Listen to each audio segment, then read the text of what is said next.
Yeah, one guy that's developed real quick, Justin, is Jalen Brunson. Now, we had like four different Jalen Brunson topics in the show. I don't want to make it too long like some of the others.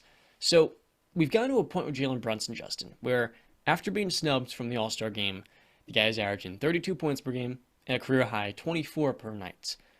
As a Knicks fan, you've seen point guards come and go again and again. We know this is the best point guard we've had in New York for the Knicks since the turn of the century, right? Hmm. But have we now gone to a point where Jalen Brunson could lead the Knicks to something more? He's not just the star of New York, but maybe he can lead them out the first round here. Because you're hearing some New York radio. I want to hear what your takeaway was and what that specific New York radio take entailed. So I'm a big WFAN guy, and there's a show that right before the Evan and I think it's yeah Evan Roberts and Greg Carton in the afternoon. It's Tiki and Tierney. Love listening to those guys, and they were talking. I'm just turned on my radio yesterday on my way to the gym, and they're talking about the Knicks potentially making a run for the Eastern Conference Finals. And as a Knicks fan, I try not to get sucked into that because I don't want to get my hopes up. And I've learned over and over again as a Knicks fan never to get my hopes up because they'll always let me down. But it did make me think because when you look at the Eastern Conference, you look at the landscape, you see Kyrie and KD now out. The Knicks just broke an 11-game losing streak to the Nets now since that trade. I'd say there's nobody in the Eastern Conference, I guess, that necessarily frightens you. You don't, everybody seems to be beatable. I mean, I respect the Boston Celtics, I respect the Milwaukee Bucks, I respect the Sixers and Cleveland, but the Knicks have played them all competitively this season. And while, yeah, I get it, the playoffs are a different beast, it's a different animal.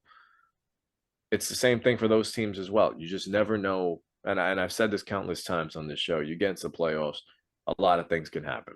All it takes is just one team to get hot, and that'll burst your bubble, and the top seed is out of the playoffs because they took a team and they took an opponent too lightly. And that's kind of how I see the playoffs. Kind of it can shake out in the Knicks' favor. Do I see us getting to the Eastern Conference Finals? No. Do I see us getting out of the first round? Yes, that I do. Now, to touch on your Jalen Brunson point, I think Jalen Brunson is averaging 23.8 points per game, if I'm not mistaken. That is the most a Knicks point guard has ever averaged in the history of our franchise. So that is saying a lot already. What we got out of Jalen Brunson, when we paid him, some Knicks fans are saying, oh, we overpaid him. I was even skeptical of the signing because I felt like we needed more. But he has been all that and more for the Knicks since being snubbed from the All-Star game. Listen to this: 29 points, 26 points, 37 points, 41 points, 21 points, 25 points, 30 points, 38 points, 40 points, 28 points. And I didn't even go through rebounds and assists because it would have just taken up too much time. And his field goal percentage. Jalen Brunson has been everything that we could have asked for and more. And then we made the trade for Josh Hart. In his first game, he had five steals that night. The fifth steal wasn't accounted in the stat sheet because the fifth steal was my heart. Uh, Absolutely love what I've gotten to see out of Josh Hart. The perfect guy the perfect energy guy. He just doesn't do anything that's gonna blow your mind. He's not gonna shoot the lights out, even though he did in his second game with Yes. us. He's not gonna be Ray Allen. He's not gonna, you know, kill people on the boards. He doesn't He do can kill anything you on the boards. too spectacular. But what he does do, he just does every part of the game right. It's a He spark play, plug. yeah, he's a spark plug. He fits into this rotation so well. And there were questions whether or not he would even be able to mesh in the rotation the way Tibbs has been with the 9-man rotation lately. He found his group, but Josh Hart has fit in seamlessly. The two Villanova boys look great. Now it's just about all right. This second half of the season, let's get our consistent rotation. We're still missing an elite rim protector and Mitch Robinson, and Yeah. we've been I think 8-6 since he's went down. So if we have been playing solid basketball without him, I could only imagine what we can be when he does get inserted back into the rotation. I think this Knicks team is good, very good, and I think we're capable of shocking a couple people come April and May. So I hear your points, Justin, and it's great, phenomenal. But I will tell you this: what we're again, full disclosure, we're playing the hypothetical game. We're looking at all teams being completely healthy and their peaker powers in the playoffs. Okay, that's just the best way to do it. You're not competing with Boston. You're not competing with Milwaukee. Let's just get that out of the way, right? Okay. Currently, they're matched up to play the To play 76ers. the Sixers, yes. Right now, currently, they're matched up to play the 76ers. That I 76ers. think will 100% change because I still think Brooklyn is going to take a. I think Brooklyn will be in the play-in. Um, I Yeah, do think. I we're do big think game though. Miami. This is what I think. I think it's gonna be Boston, not in any particular. Boston, Milwaukee, Philly, Cleveland, New York, and Miami are going to be your Top guaranteed six. playoff teams, and then Brooklyn, Atlanta, Toronto, Washington, maybe Chicago, and Indy get in as a play-in teams, a pair for those teams. If that's the case, So, then yeah, that would pair us together probably 5 and 6. Three if and no, six. if you're four or we're 4 and 5, we would match up in the first round, Miami and New Oh, York. it's 4 and 5. Okay, okay, my Yeah, bad. yeah. Which isn't happening.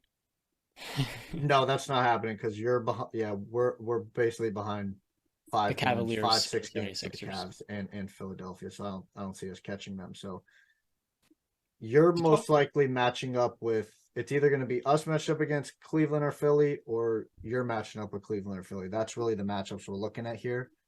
I don't think you're going to beat Philly. I think it's going to be a tough series. I think you can go 6 games with them, but I think Philly gets it done in 6. Cleveland, I think similar. I think you can push Cleveland to 7. I do, but I still think I would take Cleveland winning that 7th game. And if by some miracle you match up with Miami, I know it's not really possible, but if some miracle happens, whatever, somebody slips on a banana peel, I do think Miami can beat you in a 7 game series. I do. I know you've had our number last couple games or whatever in the regular season this year, but again, No, like yeah, you no. said, it's the regular season. Teams play different in the playoffs. You know, Jimmy is a one definitive top 10 player in the playoffs. So it's just going to be a different animal. And I don't think that you're going to, especially with Coach Spo. Yeah, you're not Yeah. beating us in the playoffs. It'll The go I Knicks, agree. 7. It'll go 7, Justin. I'll give you that respect. It will go 7, but I don't think you beat us the I Knicks have think had Cleveland's number the last 2 times as well in the playoffs or regular season. in the regular season so far. I'm talking Yes. this year. yeah, I now the mean the team has made the playoffs playoffs though. recent Yeah. last 2 years. We have to discuss, or I guess the last 1 year. The Heat are funny because they were the best shooting team in percentage last year from three. This year they're 28th. So they are a different team than where they were the last 2 years. Now, with the Knicks, Justin, many people hated the Josh Hart trade because he couldn't shoot in Portland. Mhm. I was many people. And he has been phenomenal in the Knicks uniform. 64% through three in 3 games from three. And he also, you said before, he hasn't had that elite skill. He might be the best guard defender in the NBA.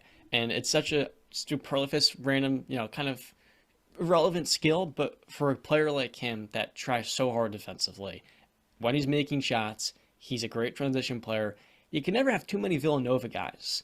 And I like to feel like when your team doesn't have that superstar, you need as many gritty players as you can get. And that's what Josh Hart is. Jalen Brunson this year, fun fact, guys. 2 years ago, Jalen Brunson was getting benched in a series versus the Clippers because he brought no defensive versatility. Today, less than 2 years later, he is second in the league in contested 3-point attempts. Number one is Evan Mobley of the Cleveland Cavaliers. He is second in charges behind only Kenrich Williams with 22 on the season. Jalen Brunson has been one of the better defenders on a Knicks defense that isn't very good. But here's the thing. Who would have thought coming into the season that the Knicks would have a top 6 offense through 55 games? Not a soul. Not a single soul. And that is because Jalen Brunson has been every bit an all-star the Knicks paid him to be. When you look at this offseason, moves like DeJounte Murray, where you're getting up 3 first-rounders for a mid-starting point guard, is a joke relative to signing Jalen Brunson for cap space. Jalen has been a top 10 point guard. And when you stack him up to veterans like Fred VanVleet and Chris Paul, guys that have proven it in more seasons, I would rather have Jalen Brunson over all those guys because he's 26 years old and still developing. He is one of the craftiest ball handlers. His bag, I was talking about my buddy River Brown, pick aside, it's one of the deepest in the NBA. He's got a killer crossover.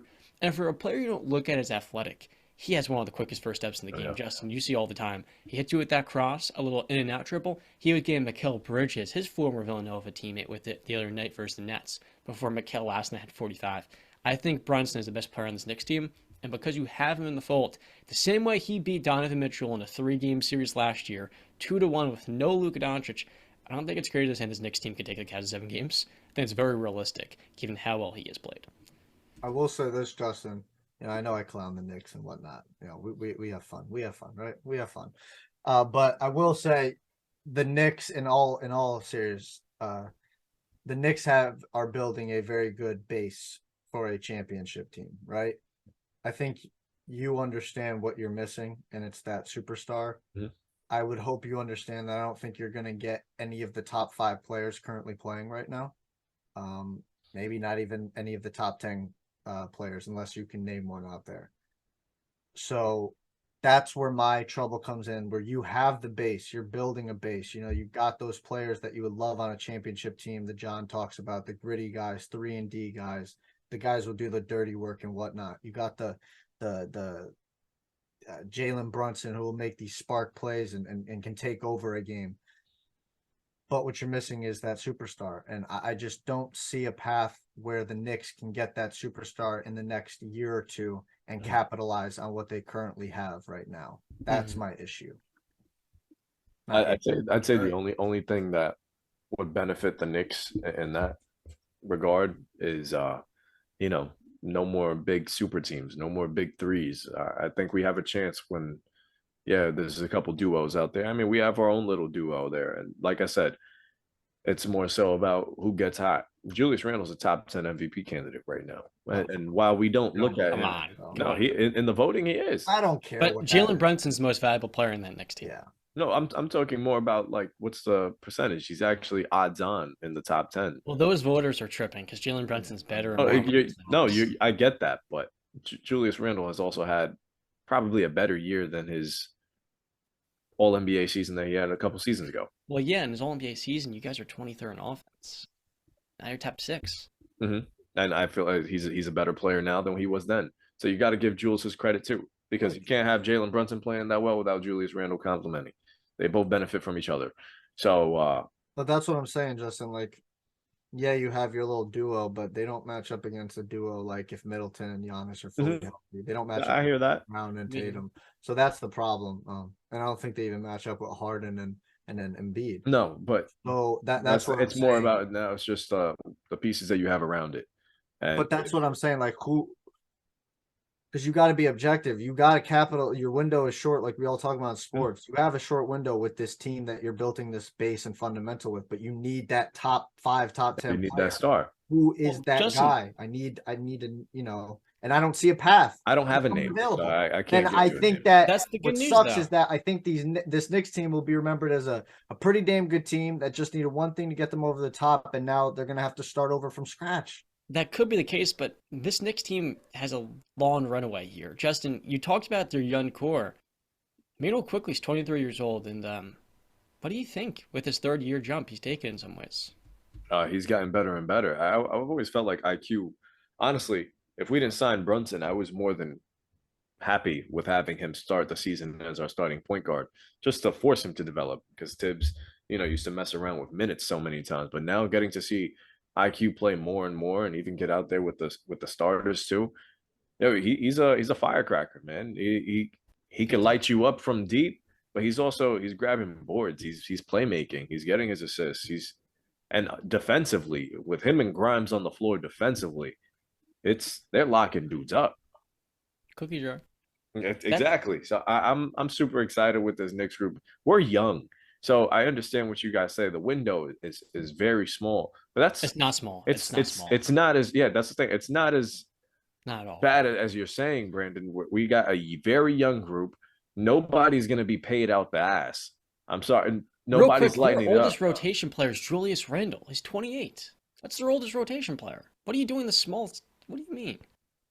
Give me time. Mitch is our longest tenured Knick, and we just extended him. We extended RJ, and RJ is probably our most movable piece at the moment. If we get a star, I don't know if there's a star out there for us, but Yeah, but see, again, a lot of I'm things change talking in the offseason. literally, I'm literally talking 3 to 5 years from now. Who is that star that's going to come available to capitalize? But see, that's the thing. It's unpredictable. No one Yeah, knows. it's unpredictable because you don't know what goes on in the West that goes downhill, and the next thing you know, somebody's available. You never know. Okay. Stars I move don't see every it. I mean, offseason. I don't see it.